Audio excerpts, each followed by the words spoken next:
नमस्कार दोस्तों, मैं मिलिंद ठाकरे, पत्रकार, राष्ट्रवाद अखबार का प्रतिनिधित्व करता हूँ। आप लोग शायद परिचित होंगे मुझसे सोशल मीडिया के माध्यम से और अखबार के नाम से भी जो मुझे जानते होंगे। मेरे साथ घटनाएं होते जा रही, कभी मुझे झूठे केस में फंसा दे रहे हैं, कभी अब मुझ पे हमला हो गया है, चाकू से हमला हो गया है। बस थोड़ा सा ये बताना चाहूँगा कि ये सब चीज़ें क्यों। 2021 में मैंने समाचार छापा था रामकिशोर कावरे जी का। उससे आहत होकर के उन्होंने मुझे फर्जी केस में, जो भी न्यायालय में चल भी रहा है, उसमें मुझे जेल भिजवा दिया। मैं जब जेल से वापस आया तो मुझे पता चला कि राजकुमार कावरे पेरोल पता करके 7 से आजीवन कारावास की सज़ा में सिर्फ 7 साल की काट के आ रहे हैं। मैंने उस मामले में हाईकोर्ट में याचिका दायर कर दी। अब याचिका जैसे मैंने दायर करी, उसके बाद से रामकिशोर कावरे और राजकुमार कावरे दोनों मुझे मारने का और मुझे फंसाने का हमेशा प्रयास करते रहे। जब हर बार वो असफल होते जा रहे हैं, मगर अभी बीच में ये हुआ था कि 2024 में मुझ पर 10 दिन के भीतर 7 मामले पंजीबद्ध हुए। 7 मामले पंजीबद्ध, वो भी पूरे फर्जी तरीके से। विवेचना में कुछ नहीं है ना, इनके पास मेरा ऑडियो था, जितने शिकायत करता था उनके पास में ना मेरे खिलाफ कोई वीडियो है, ना मेरी कॉल डिटेल है, ना मेरी लोकेशन है। फिर भी मेरे बयान तक नहीं लिए। मेरे खिलाफ कोई एविडेंस ना होने के बावजूद भी 10 दिन के भीतर 7 मामले पंजीबद्ध कर दिए गए फर्जी तरीके से। पुलिस प्रशासन वहीं से संदेह के घेरे में आ गई।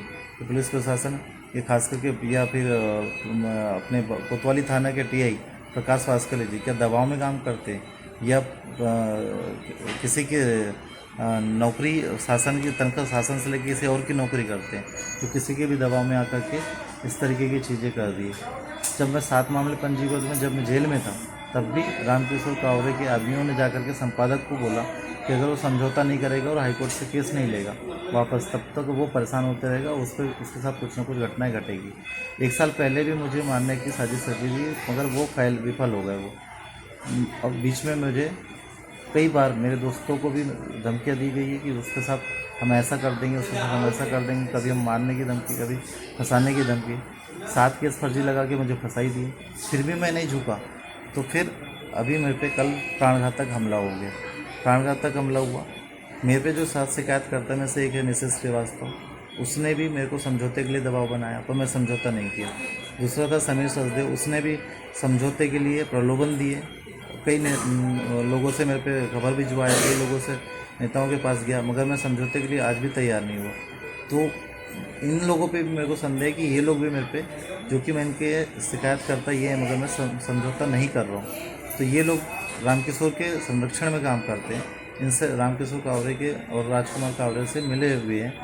तो ये लोग मिल कर के मेरे पे हमले करने का प्रयास किए हैं। मेरी पूरी आशंका है कि कुमार कावरे ने ही मेरे पे हमला करवाया है, अन्य किसी भी व्यक्ति से। जो हमलावर है वो मुंह बांध करके आए थे, चलती गाड़ी में मेरे पे बीच बाजार में 4:45 बजे अटैक हुआ।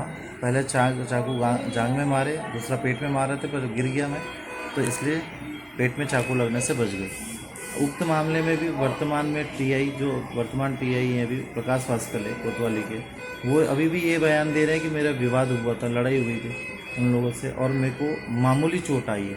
आपको बता दूं, मेरे को कम से कम 2.5 से 3 इंच चाकू मेरे जांघ में अंदर घुसी है वो, और मेरे पे हमला अचानक से हुआ, उनसे कोई बातचीत नहीं, वो सीधे आए, मुझे गाली दिए और चाकू मार करके भाग गए।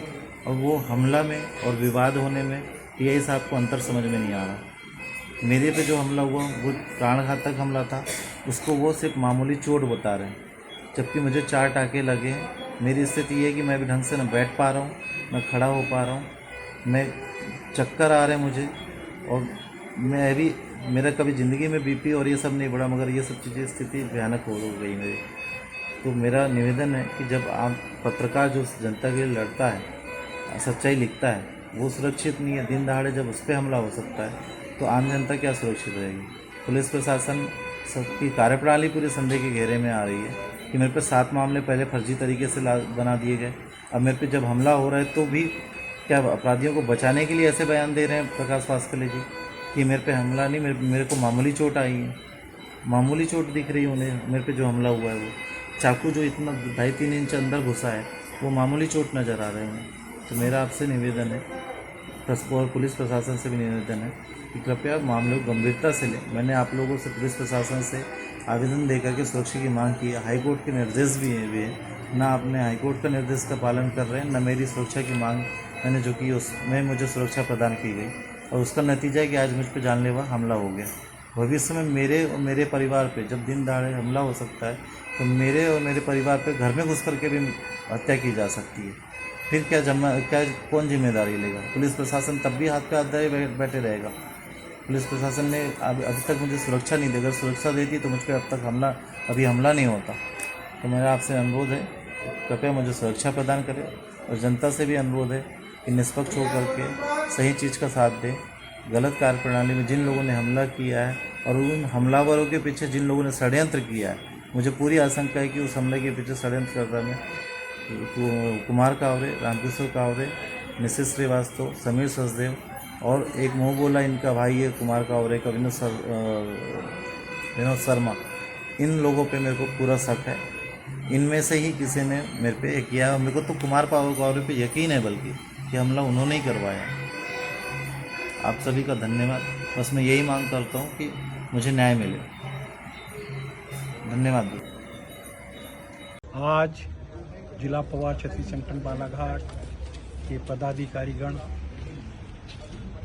अधीक्षक कार्यालय में उपस्थित होकर हमारे संगठन के पदाधिकारी मिलिंद ठाकरे के ऊपर जो घातक हमला किया गया है, उसके संदर्भ में त्वरित और निष्पक्ष जांच के लिए हमने एसपी महोदय से ज्ञापन दिया है, और हमने ये अपेक्षा की है कि जल्द से जल्द इसके ऊपर पर्दाफाश करके जिन लोगों ने भी ऐसा कदम किया है उन्हें कठोर से कठोर दंड दिया जावे। यही हमारी संगठन की ओर से उनके प्रति अपेक्षा है।